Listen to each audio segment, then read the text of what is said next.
लोकसभा मतदारसंघावरून शिवसेना आणि भाजपमध्ये चांगलीच रस्सीखेच सुरू आहे।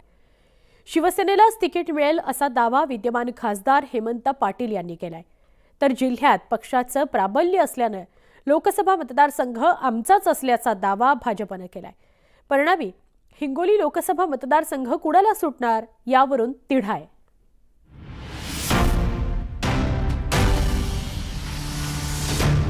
हिंगोली लोकसभा मतदारसंघावरून महायुतीत चांगलंच घमासान सुरू झालंय। लोकसभेची निवडणूक जाहीर झाली आहे, मात्र हिंगोली मतदारसंघावर अजूनही निर्णय झालेला नाही। मात्र शिवसेनेनं मतदारसंघात वातावरण निर्मिती सुरू केली। शिवसेनेनं शिवदूत आणि बूथ प्रमुखांचे मेळावे सुरू केले। युतीमध्ये हिंगोली लोकसभा शिवसेनेचाच असून आतापर्यंत या मतदारसंघावर अनेकदा भगवा झेंडाही फडकवलाय।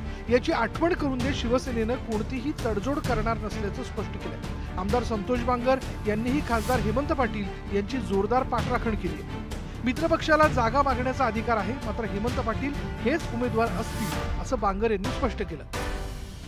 शिवसेनेची जागा आहे, शिवसेनेकच राहणार आहे। आता ही जे मित्रपक्ष म्हणतायत त्यांना मागण्याचा अधिकार आहे, कुणालाही मागण्याचा अधिकार असतो, पण मला तुम्हाला एवढंच सांगायचंय की ही जागा शिवसेनेची आहे आणि शिवसेना धनुष्यबाणावरच ही जागा लढवणार आहे।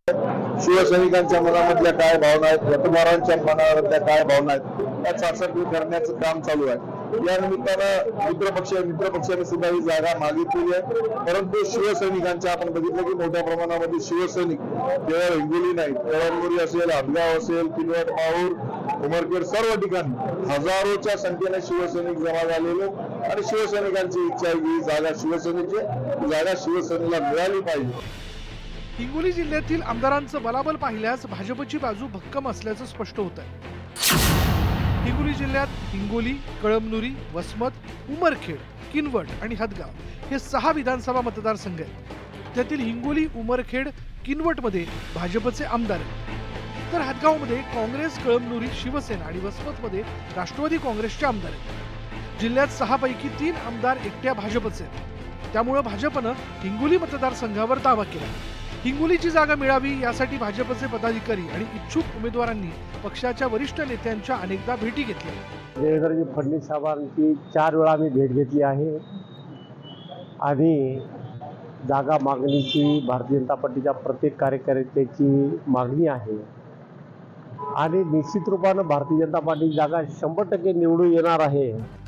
जागा वाटप जाहीर होईपर्यंत हिंगोलीचा सस्पेन्स संपण्याची चिन्ह दिसत नाही। परिणामी दोन्ही पक्षांच्या नेत्यांकडून सुरू असलेले दावे थांबण्याचं नाव घेताना दिसत नाही। मनीष खरात, न्यूज 18 लोकमत, हिंगोली।